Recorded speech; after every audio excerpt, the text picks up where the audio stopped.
Welcome to the Fit for Halter podcast. We're here to bring practical content and community to the amateur halter exhibitor. I'm your host, Amy Zabel, and I interview people from across the halter horse industry. We'll learn new techniques, hear about the hottest products, and get to know one another. If you grow in your knowledge and we gain more exhibitors in the ring, this has been a success. It's a laid-back environment. Prepare to be inspired and maybe take some notes. Welcome to the Fit for Halter podcast. I'm excited to introduce to you tonight Scott and Michele Peterson of Scott Peterson Quarter Horses, and they are from Minnesota. They've been in and out of the industry for the last 36 years, and the reason why I find them an important couple to spend some time with us and to invest in us is their investment in the broodmare side of our industry. So tonight is all about the ladies, and I look forward to sharing them with you. So Scott and Michele, why don't you tell us a little bit about yourselves? Well, I'm Scott Peterson. This is my wife, Michele Peterson. Been married 36 years, been together 38 years. I've had horses my whole life, so I grew up with them. My dad actually raised horses. We just showed local shows and stuff like that, and more into like the game stuff where you do the races and all that kind of stuff. So that's what I grew up with. But then I met this gal in college, and she was horse crazy. And she never got to have horses because they were hay burners in her family, because she come from a big dairy farm in Iowa. So it was all about milk cows. But anyway, so here we are together, and we both love horses. It's a passion, and man, it's been a wonderful ride. It really has. We have 2 children, 5 grandchildren, and blessed to have them living right close to us, so we get to see them daily, basically. So, yeah. Awesome. Thanks for having us. Thank you. Absolutely. Yes. I'm excited to share you with the industry. So tell us, how did you get involved specifically with halter horses? Well, we went to a sale and we bought a little filly, Impressive bred filly from a local breeder. We didn't know he was a local breeder because the sale was like a couple hours away, but he actually was the breeder within 20 minutes of our house, and we had no idea. So we bought this filly and we fell in love with her, and then we went over to this guy's place, and Dennis Ingalls was his name, and we looked at his mares and all that, and he had some nice horses, and then we went to some other neighbors. We found out there's a lot of halter breeders in the area. Yeah. You know, guys that had T's Impressive, which was a son of Impressive, stood right here. Tougher than Hell stood right here, which Hazard is County. very famous. Hazard County. We had Showdown Rick. We had just lots of really big name halter horses just within our area. And we got to meet the breeders and the farms and visit with them, and they all helped us, and we just kept gradually getting Started out in the open shows. Yeah. Showing halter in the open shows, and Yeah. then gradually worked our way up into the futurities and the quarter horse shows. So Awesome. But yeah, it's just, just fell in love with the look of the horse and the disposition, and yeah, just awesome horses. So who would you say has had the strongest influence on your program? As far as person or horse? Either. Yeah, either. Well, you got guys like Clark Rossi. We really looked up to him, his horses. We never missed a world show. We went for what? 19 years in a row. We never missed one. And we just ate, drank, and slept horses. We have video VHSs of all the horses, horse shows. It's crazy. We still have them because we videotaped every class, and Clark Rossi. Michele met a guy by the name of Willie Reichert. He was a breeder. Yep. Very strong influence in our program. Guys like Warren Ployer. He had Howdy Roman. Howard Pitzer, we got to meet him, and he, Two-Eyed Jack, and he's not straight halter horses, but we got to know him really well, and he helped us, and just like I said, all the local guys around here. The horse though. As far as a horse, Telesecret has been the biggest influence of us, Just when we for our started. breeding program, and then My Intention, both them horses together, and Top Secret, and they've just been wonderful for us, Okay. So there's a lot of people. I mean, there's people, it's just so many people. I can't even mention all And their so many names. different horse Yeah, lines. yeah, Yeah, it's good. yeah. So what would you say is your current focus in the industry? Well, just, we run 20, right now we have 22 mares in our band, and we've had over 30. We have sold a few here in the last three months or so. We need to cut back our workload, but our current focus is to raise really high quality babies that can go out and win at the highest level. And I'm talking the futurity all the way on up to the world show, at the AQHA and the APHA, both shows. The double registered are awesome. They're getting really, really important to the breed, right. the double registered. And I think we have maybe four double registered mares now. So we're kind of crossing over into the dark side for you paint people, but here we come. Bring it on. We're no less crazy over here. So I know you are. I love it. I mean, they're awesome horses, so yeah, and awesome people. So why not, right? That's right. That's right. Yeah. So yeah. Good. Just raise high quality stock that people will see, horses that can go out and win at any level. That is our goal. And we like the owner, breeder, exhibitor part of it.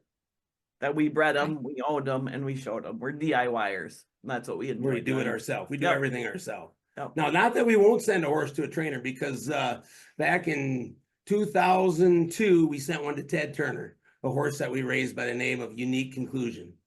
And back then we didn't have all this stuff. Like, I couldn't get a hold of Ted and say, hey, look at my horse and send a video and all that. I had to mail him a VHS. And he looked at it and he said, he called us. And I'm like, what? Ted Turner's calling me. I want to show your horse. They're like, we're just, what?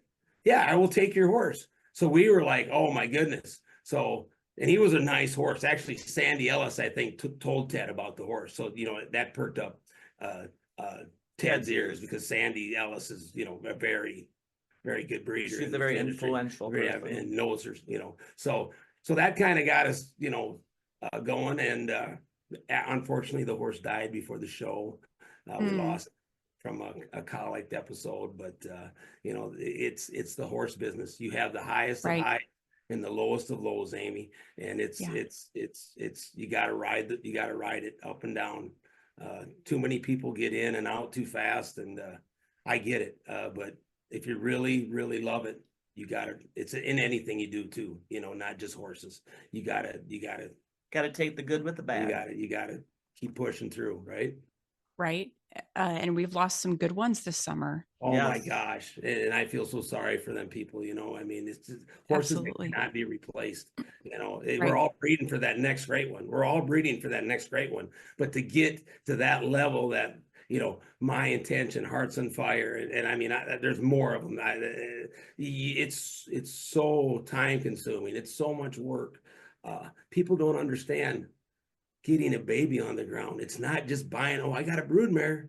Okay, now let's get her ready to breed her and do all that, and then get a baby on the ground and get him weaned and get him born and weaned. And it's a lot of time and money and effort, sweat, blood, and tears. Yeah, that's for sure. Yeah.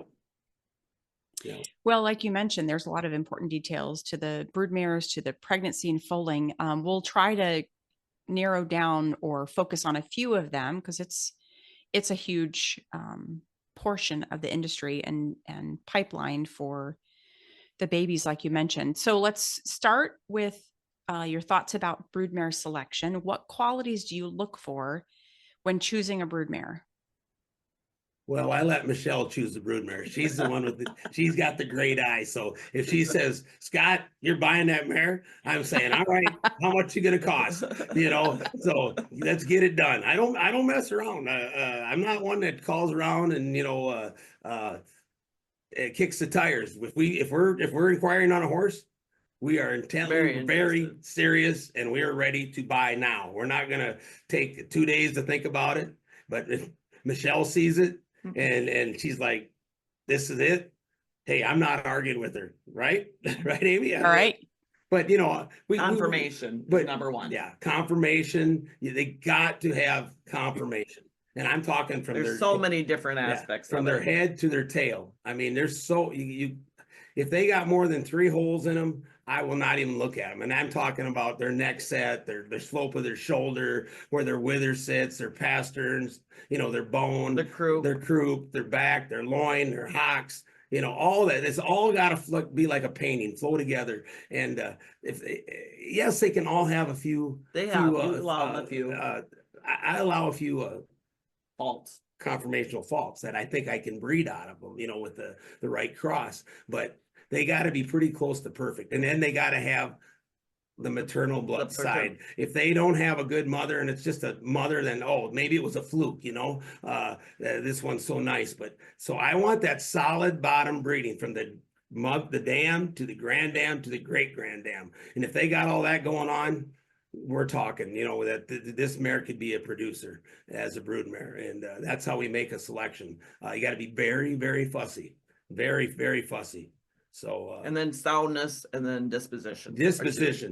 Yeah, you're handling these mares every day, putting them in chutes, palpating them, ultrasounding them, you know, working with their babies, doctoring their navels, giving them if they need medicine, you know, just handling the babies. If you got a mare that don't like you, well, then that ain't no fun, and you're not gonna be, you know, you want a mare that's just easy to be around, and you know, that's very important too. And you can kind of tell when you're looking. You get a real good, when we're looking at them, we can tell if that mare is going to have a good disposition or not, you know, within 5 minutes of, you know, being around the horse, you know. So yeah, and most quarter horses are good. They're all, you know, most of them aren't good. So yeah. But that's all important. Yeah. So you mentioned the dam side of the pedigree. How do you, and what are some practical ways that you see that playing out in the foal or influencing her foal? Why are you looking at me? Well, you know, you look at that dam, and it's going to influence the baby. They carry the hocks through usually. They carry the back through. The moms do. They carry the things through into that foal. And, you know, we usually give them a try or two. And if they don't carry that consistently, then it's that mare goes usually. You want to see that all the way through it. It keeps coming through to your baby. All those traits of that broodmare line that you have seen from their mother to their grandmother carrying on through, and you see it in the foal. So then you know that's a good maternal line that way. Right. You know, if they have a good again, if they have a good dam, a good grand dam, and most of these mares we already know their grand dam because we've been in it so long. Yep. We know maybe their great grand dam, so we can go, oh yeah, that was a really good mare, or they produced really well, you know. So yeah, that's very important that they have all that. Because like you said, they're with them. The mare carries the baby 11 months, 5 days on an average, and then with them until weaning. So very important to know that dam side is very, very strong. And that's important to us anyway. Yeah. And we're trait breeders. We breed by trait. So we know the bloodline. Michelle's a bloodline fanatic. She studied and studied and studied. And I know them pretty good, but not as good as Michelle. But every bloodline has a trait that they throw in the stallions and the mares. So say this bloodline is known for having not good over the top, that most likely is going to come through. Or this bloodline has a lower neck set, that's most likely going to come through. Or they got a little set to their hocks, that's probably going to come through. You know, just there's a lot of things that come through. Horse breeding is, there's not a lot, there's some luck involved. There is luck involved, yes. But there's, you know, you can really help your odds a lot if you really study and know what every trait throws and how to cross them and try to get the best cross that you can. So yeah, it's good. It's helpful.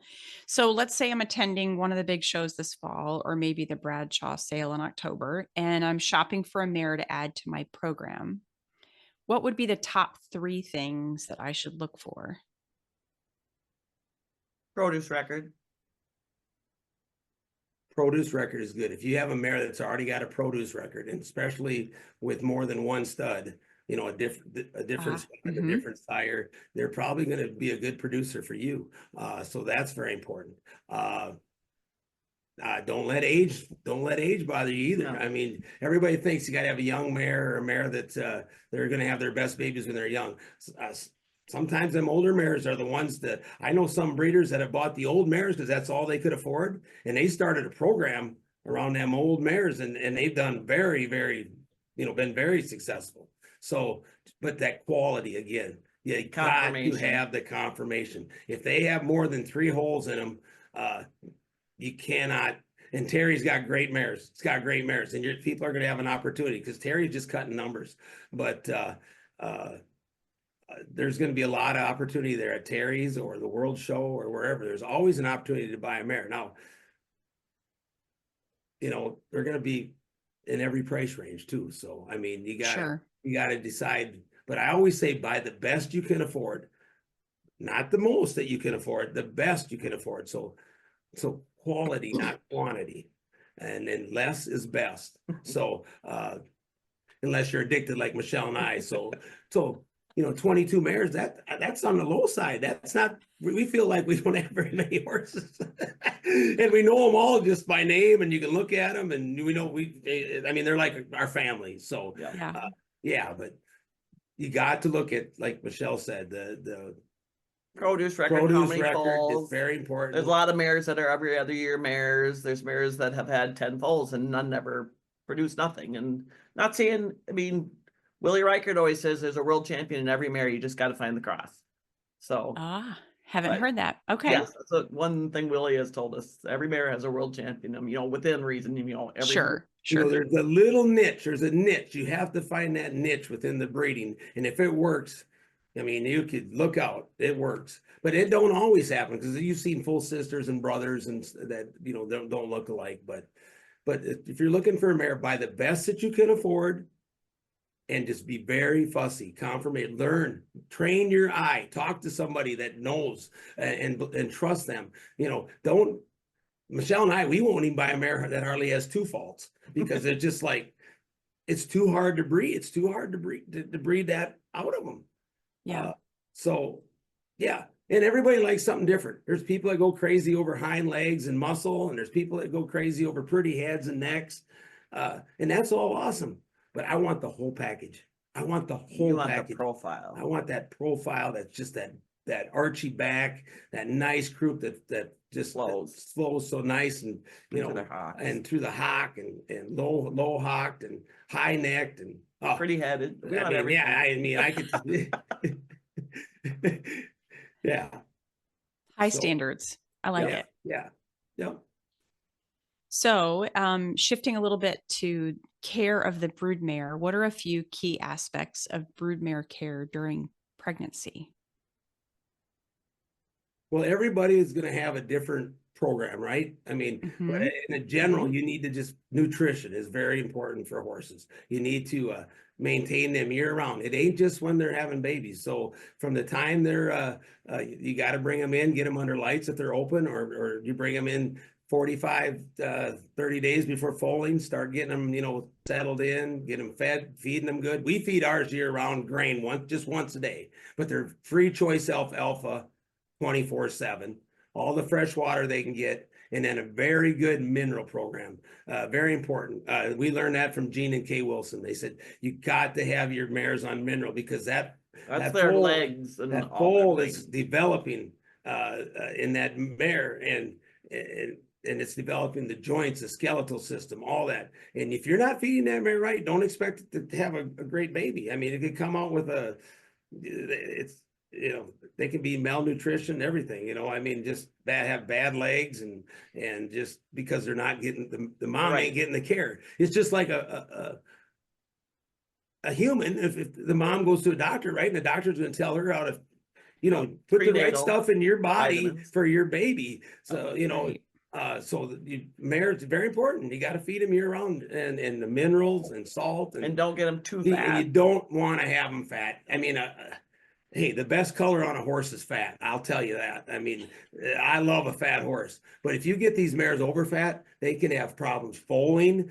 They can have problems with their feet. Their babies I can mean, be too big. these brood mares are in excess of 1,500 pounds.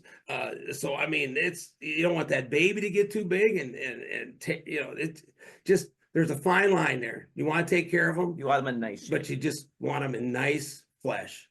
Mm-hmm. So Okay. yeah. I think that's going to be a quote for the public.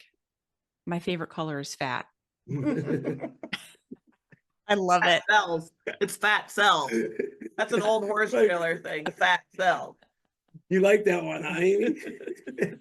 Can I use that on myself? That's on horses. Okay, that's on horses. Right. We said we were talking about the ladies tonight, but it's kind of dangerous when you're talking about fat and women. I mean, let's be honest. That's funny. That's But I'm going to use that on my husband, honey. Fat. Oh my goodness. So, what are some common health issues or complications that you've experienced during pregnancy? Maybe not during the foaling portion of that time, but maybe during pregnancy. Well, this goes back to you're taking care of them, you know, how to maintain them. If you get them too heavy, you could have some foot problems with these mares, and they get abscesses, and they can founder. And I mean, if you don't have a hoof or a foot or a leg on a horse, you have no horse. So that's one thing. You do not want to.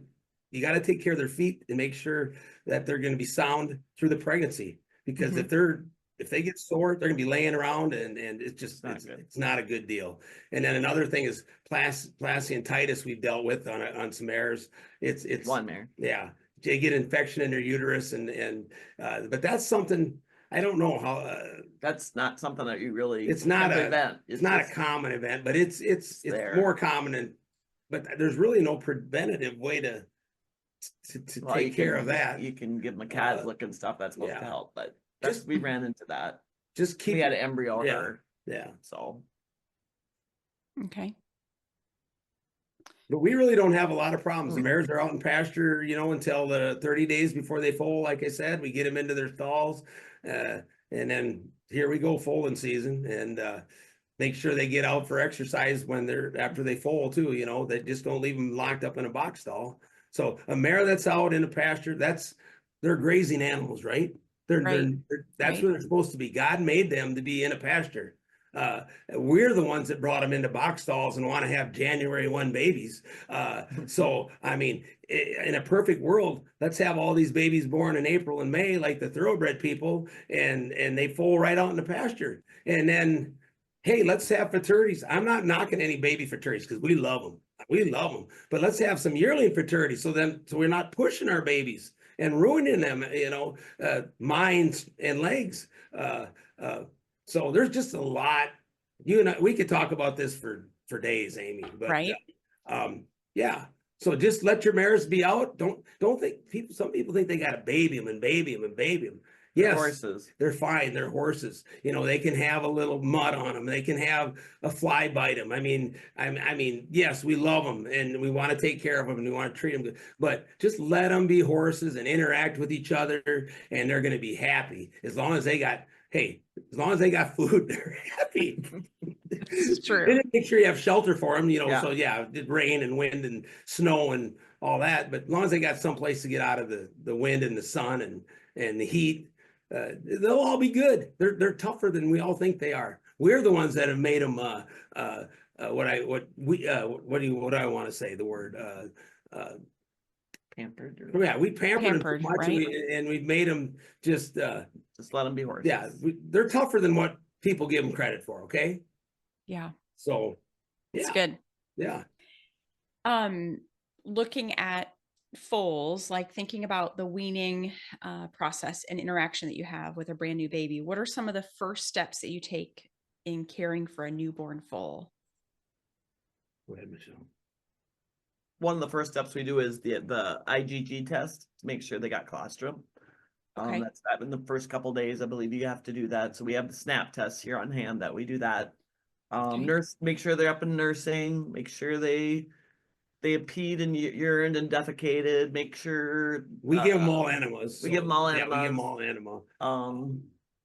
Just make sure they're nursing, you know, and they're up within, you know, 20 that minutes. colostrum's so important Very that they get colostrum. that. And we give them Ceramune. There's a product called Ceramune also that helps boost their immunity. It's like a manufactured colostrum, not as good as the real stuff, but it helps. And we always give that as a preventative, just in case, just that slight chance that, hey, maybe that colostrum wasn't good enough, didn't have enough of the antibodies in there. So we give them Ceramune also. We'll all get that within the first 12 hours. Yep. Michelle's adamant about that. I don't, if I got to get up at 3:30 in the morning and give them that, I'm getting up at 3:30 in the morning and they're getting it. So, yeah.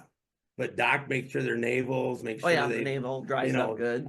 Dry it up good. Make sure watch how they're breathing, you know, and just see if they're just being normal and acting normal. And you got to watch the mother too, that, you know, she ate crap, that her placenta has expelled her placenta. And there's a lot of things that can go south really fast. You know what I mean? So, yeah, especially babies, they're fragile. They're so fragile. And yeah. So you mentioned a couple of these, touched on a little bit. What are the most critical health checks for newborn foals? So you mentioned the IgG test, the SNAP test that you keep. Is there anything else that you do, maybe in conjunction with your vet, or that first vet visit where the vet's got their hands on the baby? What are some of the things that you're doing there in regard to there's not a lot routine maintenance? Not a lot that we do. We just let them be babies and watch them. We're around, I'm around 24/7 and they're on camera, so we're watching them. Now I know the bigger farms are doing plasma. They're giving plasma to most of their babies. Yeah. We don't do that. We're here, but you know, that's something that you can do too. Just it's another preventative thing. But and we have given it because of that. If an IgG test, if an IgG test comes back and they're low, you know, under 800, then they got to have that. But there's what I'm saying is the bigger farms, they're doing it no matter what. You have a lot of money invested in this baby, right? So you don't want to lose it in the first week of its life. So, but just, you know, Mother Nature's take care of themselves. Just make sure they pooped and they peed and they've nursed and they continue to nurse. They should nurse every 15 minutes. You know, a baby will get up, nurse, lay down, rest, sleep. They're just like human babies. They're going to sleep. They're going to eat. They're going to sleep. They're going to eat, sleep, eat. If they're doing that, you're good. I mean, you know, check their temperatures. You can temp them and make sure their temperature is good. And we pinch their skin, make sure they're hydrated, you know, just little things, you know, but for the most part, they're all going to be good. But you got to, there's things that can go wrong. You got to be watchful. So, yeah, just make sure they're nursing and they've done the pooped and peed. That's the main thing. So, at what age do you start handling and socializing the babies? And then what does that process look like for you guys? Go ahead, Michelle.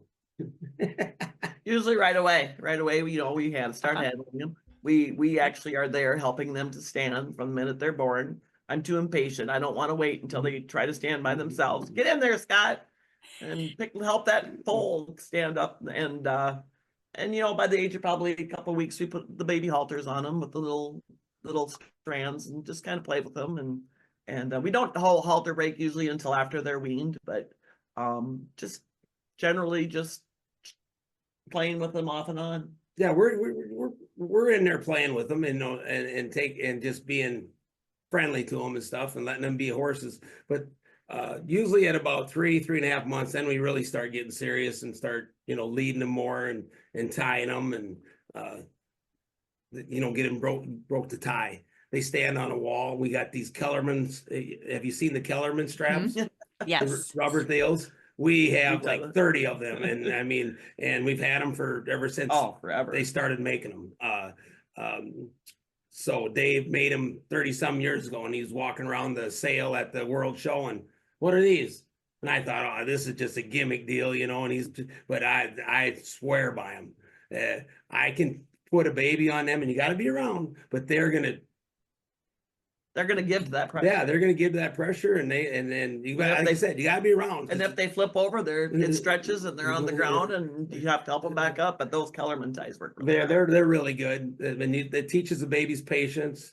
Like I said, don't ever leave them unattended till they're older. But things like that. But just touching them all over, let them get it's. I wouldn't call it. What do they call it when they? Oh yeah, whatever. What's that called, Amy? Imprinting. Imprinting, Yes. imprinting. There, I wouldn't say we imprint them because I don't want any horse to be like me. but we do handle them. You know what I mean? They're not scared of us. Not a ton. But... they're not scared of us. Our grandkids go down there and they come up to the stalls and they pet them and then just. But most of all, we're just let them be horses for a while. We're not doing a whole lot with them. But we do handle them. But at what age do you typically wean your babies? Typically, try to wait till 4 months. We try to wait till 120 days. But if we go by the sign, and if it says the wean on this day, and it happens to be 10 days ahead or behind, we'll do that, as long as the baby looks like it's doing well. Now some babies aren't doing well and they may need to stay on their mom longer. Everyone's different, but typically 3.5 to 4 months we're weaning our babies. Yep. And we have weaned them earlier when the mama wasn't milking very good. I have weaned them up at night 90 days, 80, 90 days, and if the mare ain't milking good, no matter what you do, you can pour the feed to the mare and she still ain't milking that well. Well, we just wean the babies and just get them on feed and get them going that way. But typically, I would say 90+% of our babies are weaned at 3.5 to 4 months. Yep. Okay. 100 to 120 days. Okay. Yep. So after you've weaned them, are they together with other babies? Are they separate from one another? What does it look like for the life of the baby once it's separated from mama? Oh, I'm a little bit of a hard-nosed guy. I say, mama, say bye to your baby. Baby, say goodbye to mama. Love, kisses, hugs, all that stuff. And I cold turkey, I just take mama away. And mama goes out in the mare with the rest of the other ones that say that there's other open mares out there. Yep. or bred or mares that have been weaned already. She goes out in the pasture and we'll mean 1 or 2 at the same time. So they all buddy up. It's weird. You take 2 mares, you wean their babies. All of a sudden, them 2 mares become buddies. They won't run the fence line even. Most of them will just, okay, hey, I raised my baby. Good riddance, and we've had really good luck. And like I said, we go by the sign. And the babies have done good. We don't put them with another baby because all of a sudden, guess what? I got to wean them from that baby. Or they chew their tails. Or they chew tails, and that happens. They can be naughty, and then they become best buddies. It's just weird, and I don't want to have to wean them from. So they each get their own box stall, all clean, all nice. We lovey-dovey on them, handle them. We become their mother, okay? And then all of a sudden, we're their mom, and they say, "Oh, maybe this is not so bad." So yeah, I mean, they do get let out in pairs. But we will turn them out for exercise, together. A couple at a time, not too many because we don't want them to get hurt. Horses, they're always looking for a way to hurt themselves. You know that, right? So you get a bunch of them together. Hey, which one? I swear they talk to themselves. Who's going to get hurt today? Is it my turn or what? So, but we wean them by themselves in a box stall, and then get them eating well. Like I said, really let them know that, hey, we're your mother. It's okay. And then we turn them out together for play. And then bring them in separately. And they all seems to do well for us. And everybody has their own little program. So I say, do what works for you. I'm just saying what we works do. out for us. Yeah. And it should work for other people too. Yeah. It's all trial and error. I mean, I've had horsemen. I'm a sponge. I talked to the 90-year-old, the guys that have been, the old horsemen. And I just want to learn everything from them. And they just say, Scott, let them be horses. Let them be horses. And you're going to be fine.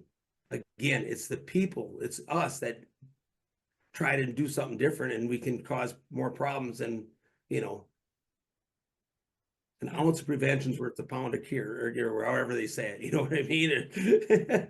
Huh? Yeah. So, yeah. So just do what works for you. Just because it don't work, if it works for Michele and I, it should work for somebody else. But, you know, trial and error. Yeah. It's just like a college education. They're not cheap. Michele and I learned the hard way. We learned the hard way. We didn't have money to pay people to do the stuff, and we had to do it ourselves. So just, you learn a lot in 36 years, you know. It's a good reminder that it takes time. It takes mistakes. Lots of Lot of mistakes. And a lot of try to get it. Oh Yeah. my God. It's a lot of work. No. But you know what? Every mistake, you're one step closer. Yeah. It's a learning curve. For every bad thing that happens, there's a lot of good things that happen too. So when you make Sure. those mistakes. Yeah. So. Hey, if you don't make mistakes, you're not trying, Amy. You're not learning. You know that, and you're not learning. You can't, you got to step out of your comfort zone. You got to step out into take a risk for reward. And yeah, it's like I said, Michele and I learned the hard way, but we went out and talked to the old timers. Hey, what? We weren't scared to ask questions. We weren't scared to ask questions. Lots of them. And they'll say, you idiot, There was you did some what? dumb I'm like, what? Oh, no. But hey, we learned, right? That's right. There's no better way to learn than hands-on. Yeah. That's right. I can tell you something. I could tell my kids 10 times not to do this. They didn't listen. But when they did it on their own, they learned, hey, this don't work. I should have listened to Dad. So That's it's right. the same with, you know what I'm saying? Yeah. We all got to learn.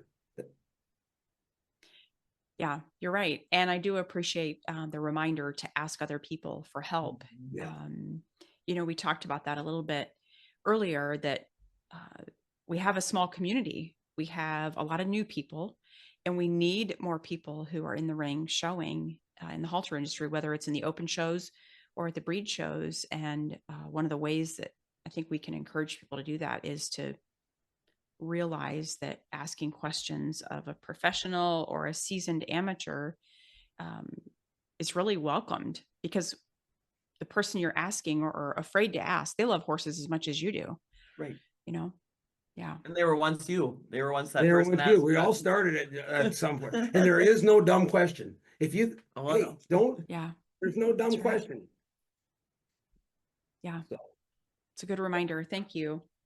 So, what about some of the common challenges that you have faced in your breeding program? Maybe it's deciding who to breed to, or trying to get a mare and foal, or, you know, some of the common challenges that you've encountered, and maybe what you've learned from them.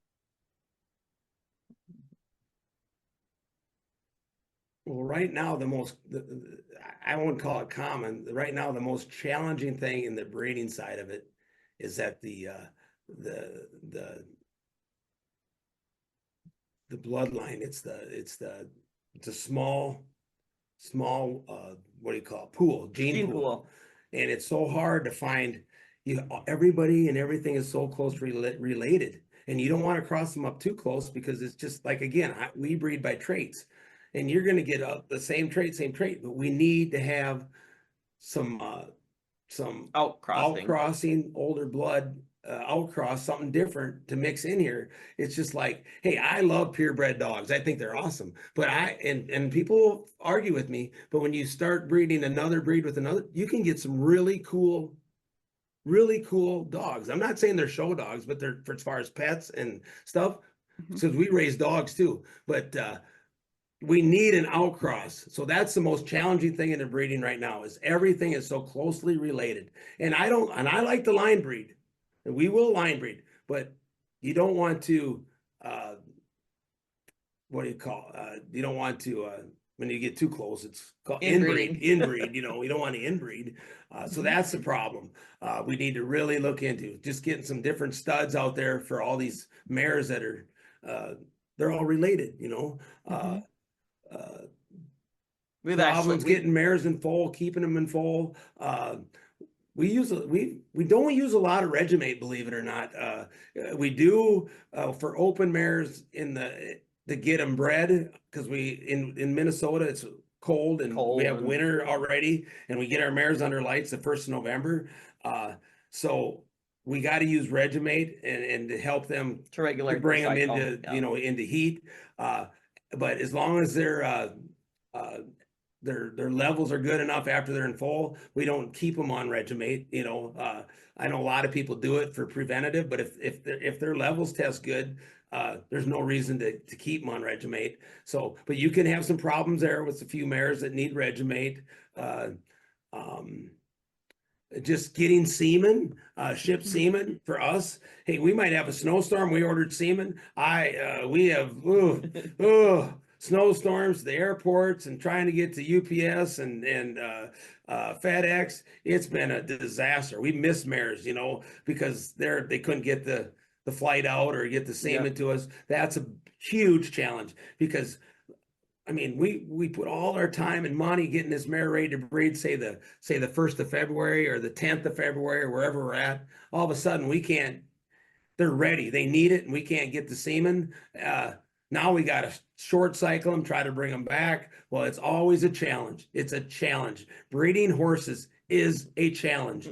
I do not wish that on anybody. We love it, but there's a reason I have no hair. He's pulling it out. It can drive you crazy. These mares, yes, it's all about the girls tonight, but sometimes you girls, you don't want to cooperate. Let's face it, you don't want to cooperate.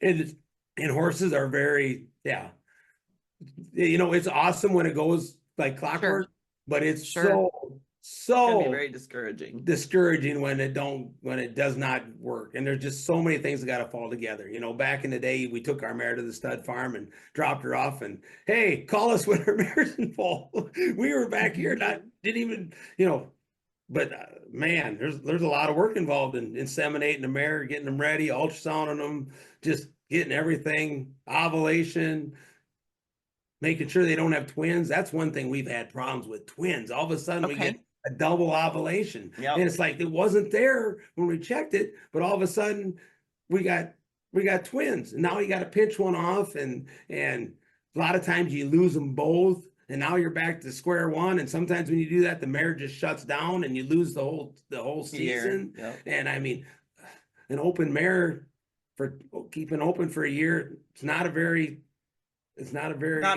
profitable deal. I mean, you're looking at another whole year if you have a foal. So you're feeding them basically 2 years for nothing. There's a lot of things that can go wrong. We try not to look at that, Amy. We try to look at the good side. We're always saying, hey, this one's going to have a world champion. This is the world champion right here. And here we go. So positivity, be positive.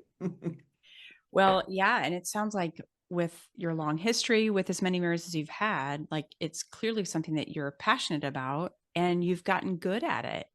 You have learned and tried and failed and tried again and just gotten better at it. Okay, so could you rewind just a little bit and explain to us what line breeding means? So line breeding is something that you heard Hank Weiskamp, right? The Skipper W horses. He did a lot of that. He would take a daughter or a son of a horse and breed back to its daughter, mother, or its its mother or its son, and just get that line, just really, it's really line breed, infuse that same blood. You'll see it a lot in some of these horses that they took a son and bred it back to a granddaughter, or the same blood. It's just using that line and just trying to really take the best of the best and of its traits and really launch that forward to a whole new level. But you can, like I said, if you can do too close too, then it becomes inbreeding. But it's taking the same blood basically and crossing back on the same blood, but real close, a generation removed maybe, or whatever, so yeah. Okay. That's helpful. Yep. And then would you say the opposite of that is the outcrossing like you were talking about? Yes. Yes. Okay. Exactly. Okay. Bringing new, Exactly. bringing new traits and new bloodlines in to those other bloodlines, and just two totally different style of horses together, Mm-hmm. Yep. Mhm. Yep. different pedigrees. Yep. So, you know, the industry has gotten so, everything's just a quarter horse is a quarter horse, but it used to be where you take them in the morning and show halter, then you'd go ride them after that. It's gotten specialized. It's so specialized now. A hunt seat horse does not look like a reining horse or a cutting horse, does it? But they're all quarter horses. So that's how much we've involved these horses. So they're trying to do that with the halter. If you notice the modern look on a horse, a halter horse now, if you went back, you know, 20 years ago and further, they're more stocky, blockier. Now they're up in the air, modern. I mean, we've gotten these things really too big. Me, a 16 hand horse is plenty big for me. I mean, I like a nice 15-3 made hand horse, horse that's handmade. But some of these geldings are 17 plus hands, and these mares are 16, 2 and 3. And,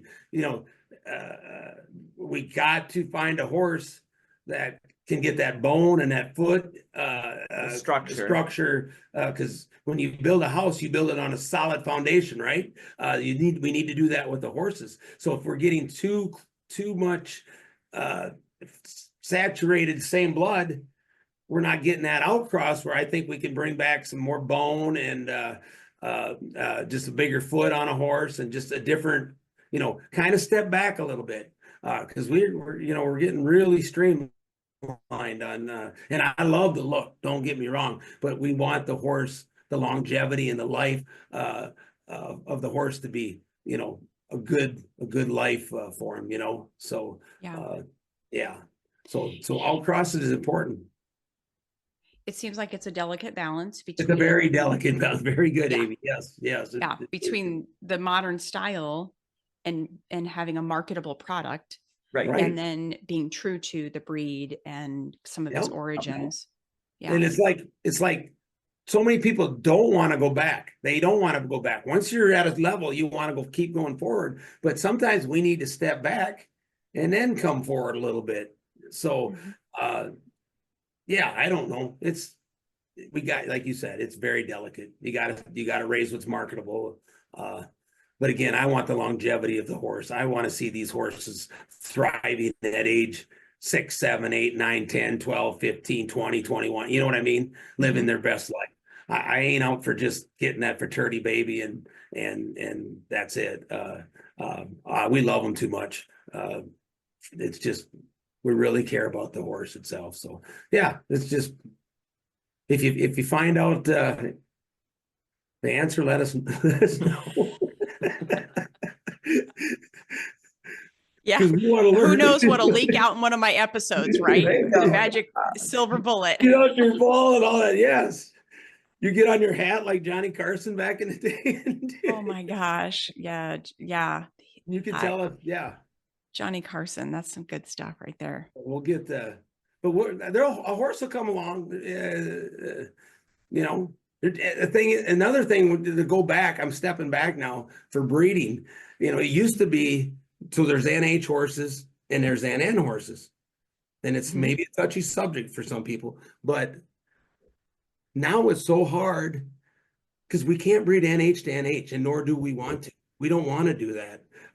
But you got to find an NN horse that's not so closely related to your NH mare and try to breed vice them, versa. and vice versa. NH stud or an NN mare stud, the breed. So that makes it even tougher yet. Because back when we didn't know what HYPP was, we were just breeding, and then all of a sudden we had problems. You know what I mean? So now we really got to pay close attention because of the panel test. The panel test, so there's another something to talk about, so. Right. Makes it complex. Yeah. So have there been any recent advancements in breeding practices that have changed how you manage your program? You mentioned the IgG snap nest. I don't even know if that's something new, but is there anything like that that's come out recently that's helped you in your program? Not really. As far as managing them, no. We let our mares carry their babies. Okay. Now we have done some flushing of embryos and put in resit mares. We've had success. I still like to have the mare carry the baby. I really do. And then there's ICSI that's going on there. They super flush these mares and get, eggs out, and then they fertilize them and so that, but And they freeze them and they do freeze all them this and stuff, so there's a lot I of don't even that know going how it on. all works. But as far as, I don't know if that's the question you're trying to get me to go towards, or if you're talking about managing our mares. No, but there's a lot of things that are going on in the breeding that people can get. They can get 3 full siblings in 1 year or more. You know what I mean? We don't do that because we just don't have we got a couple. We've done it on a couple mares. We've done it on a couple mares. Michelle gave me the dirty look. We embryoed a couple. But only one time we've done it.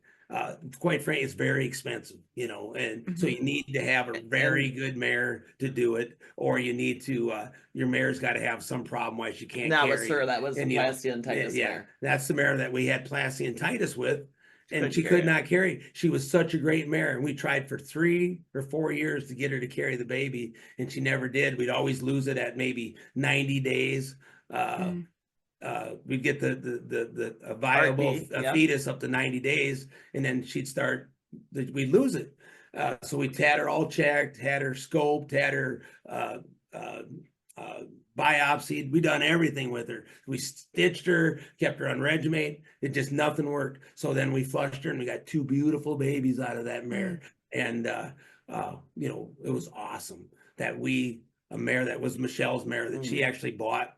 I come home and she's by myself.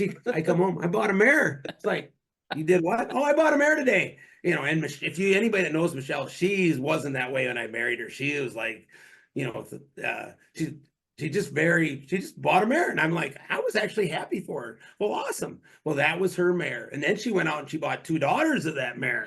And she just loved that bloodline. Right. So now we got 2, like I said, thankful for that part of embryo deal, or we would have never, because the mare wasn't going to carry anymore, and she was only 11 years old, which in my book is not old for a mare.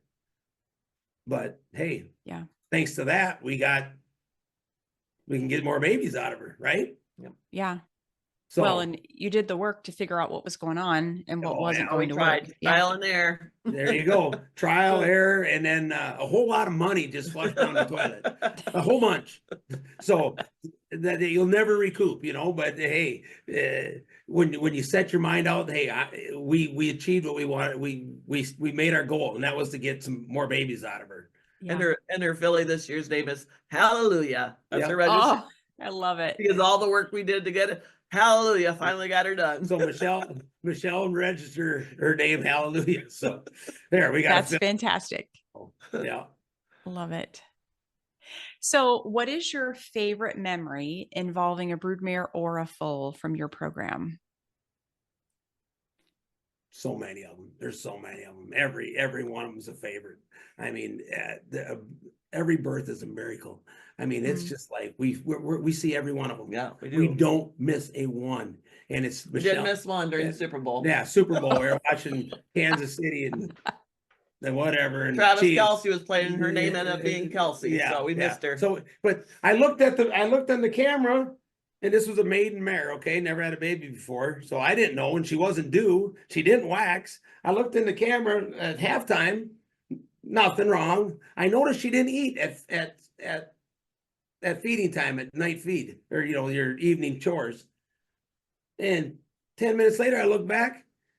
She had already spit that baby out. And it was up and dry and everything. Like, what in the heck is going on here? So Michelle named the filly Kelsey, along with Daryl Scrollum. He's a friend of ours, and he's the Kansas City Chiefs fan. So you got to name her Kelsey. Okay, we'll name her Kelsey. So yeah, that's a good memory. Scarlet, Miss Scarlet.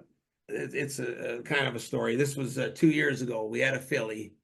out of one of our favorite mares. She's by my intention out of a Telesecret daughter. Got her across. And Michele woke me up. She was on her watch and watching the camera. She said, Tease is foaling. I said, all right, I'll get up and go down there. And, you know, when you see the camera and you usually see the white sack and bag coming out. Well, this was a dark bag on the camera. Okay. And our barn is about, you know, not very far from our house, you know, 100 and some feet. So I got down there as fast as I could. And sure enough, it was a red bag. They're not good, red bag deliveries. Placenta's coming before the foal. And I didn't know what to do. I've never had one in all my years, you know. Knew we had to get it fast. Thank God. So I was pulling, trying to get this baby out because I knew it had to get out. It was because there's no oxygen. The oxygen it's gonna, and I was like, please, Jesus, help me. I couldn't get it. And I looked up and there was Michele. And usually she stays up there. You know, she usually comes down, but she had been sick and she wasn't going to come down for this one. And I looked up and there she was standing right over me. What's wrong? I said, get down here and help me. So she helped me. We got the filly out. No kidding, Amy. This filly did not get up for over an hour and 20 minutes. She laid there like a limp breathing noodle, hard, breathing heavy.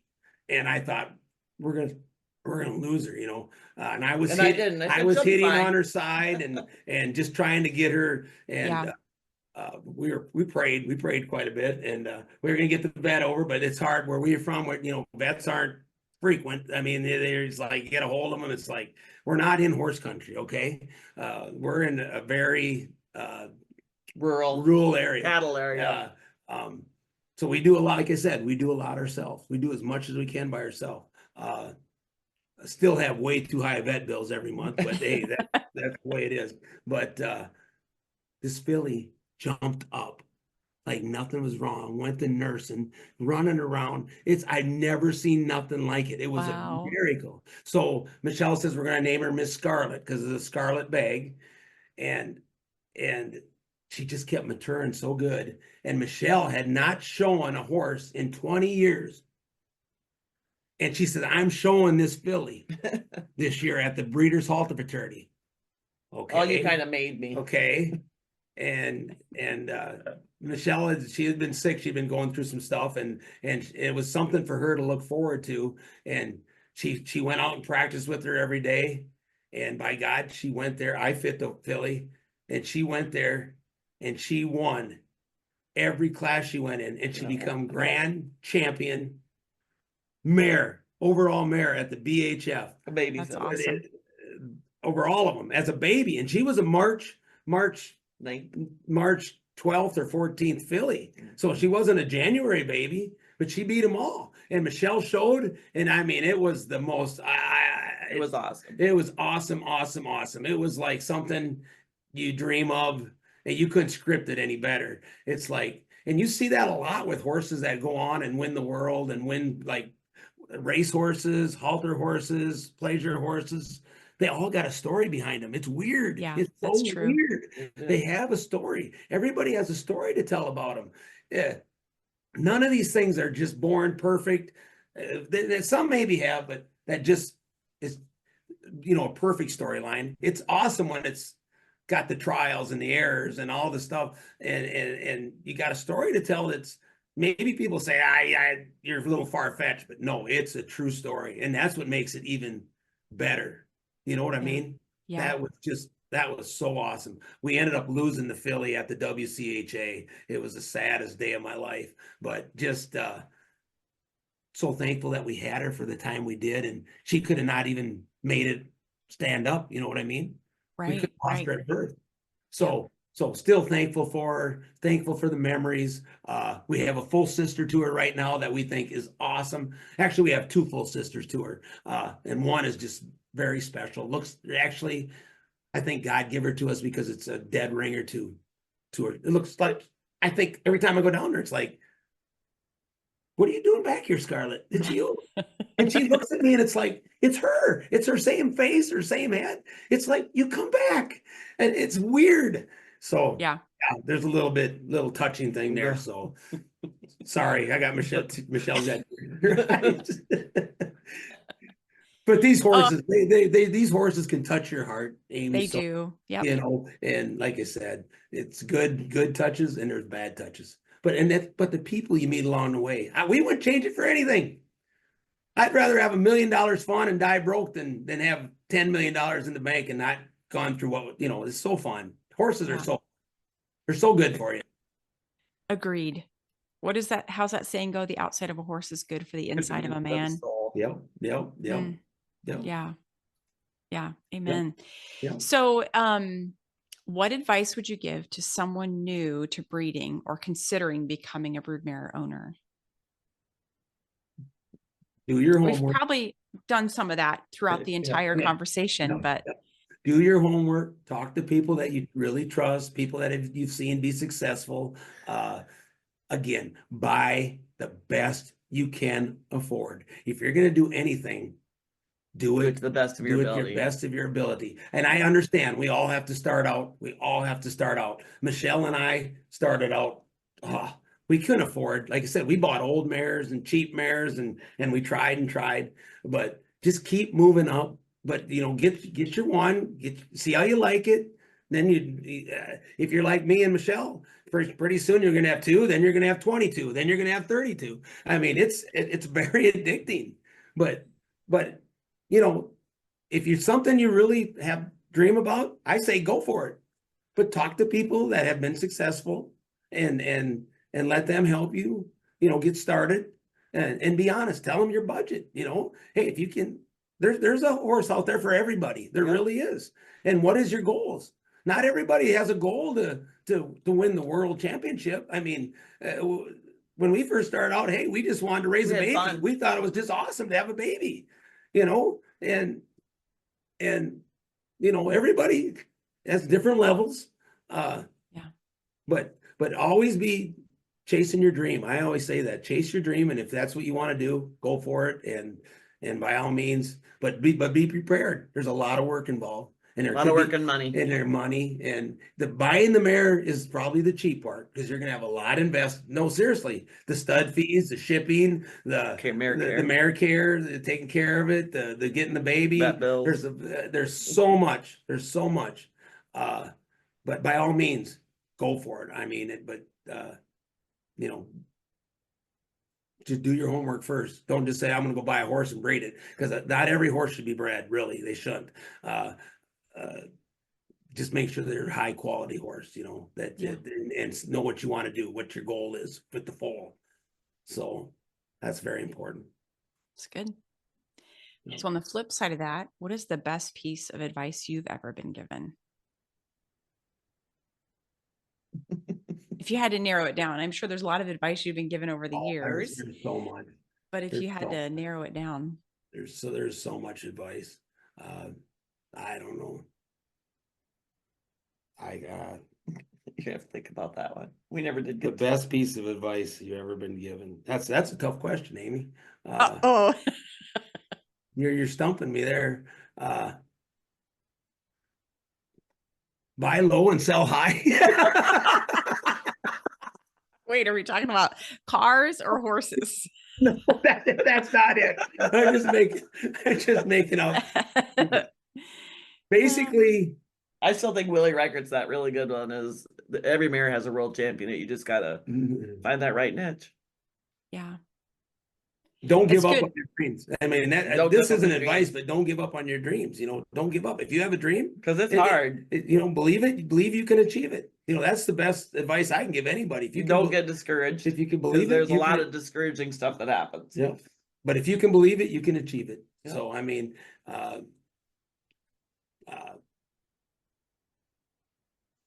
you know. And guys have always told me old boys, they say educations aren't cheap, Scott. And I never really understood what that meant. You know, I was a young greenhorn guy, and educations aren't cheap. Well, what's this have to do with education? Oh, yeah, I'm learning, and it's costing me money. And spending, so, yeah. We're finally getting to that point where you know, I always thought educational. I'm not going to school. I'm not in college or anything, but no, I'm in the school of life, and education is not cheap, and they're so true, you know. But I always say, probably the best advice is don't give up. Don't ever give up. Don't give up on your Don't give up on your dreams. It's good. Uh, It's good. Well, Yeah. thank you for giving us a glimpse into your world and sharing some of your experience and expertise with us. It's great to meet you as DIYers. You're on a side of the industry that not everybody gets to know and get exposed to. So thank you for what you're doing. Thanks for having us. It was very, very It was fun. fun. It was fun. Good. Good. Glad you had a good time. Listening to my boring. You make a great team. I have no doubt. Thank you so much. So hope to see you in the ring sometime soon.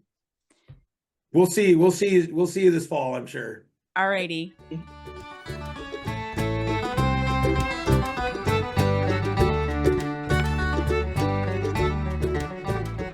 Hey, if you're an amateur or a professional willing to share your story or bring content that helps us with our halter horses, you can email me at fitforhalter@gmail.com.